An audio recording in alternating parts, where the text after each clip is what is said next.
Warga Desa Kuala 12 Kecamatan Tulung Selapan, Kabupaten Ogan Komering Ilir, digemparkan oleh kabar tewasnya sang Kades Hartoni.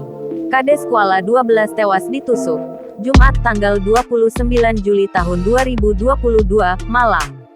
Kapolsek Tulung Selapan, Ibtu M. Firmansyah saat dihubungi membenarkan kabar itu. Ia mengatakan, tidak berselang lama pelaku penikaman tersebut berhasil diamankan. Sejauh ini pihaknya masih melakukan pendalaman terkait motif dan kronologi lengkap kejadian. Polisi saat ini masih berada di lokasi tempat kejadian perkara.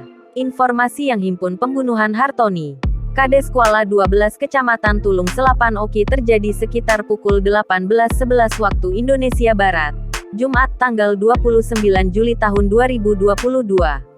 Ia meninggal dengan 7 luka tusuk.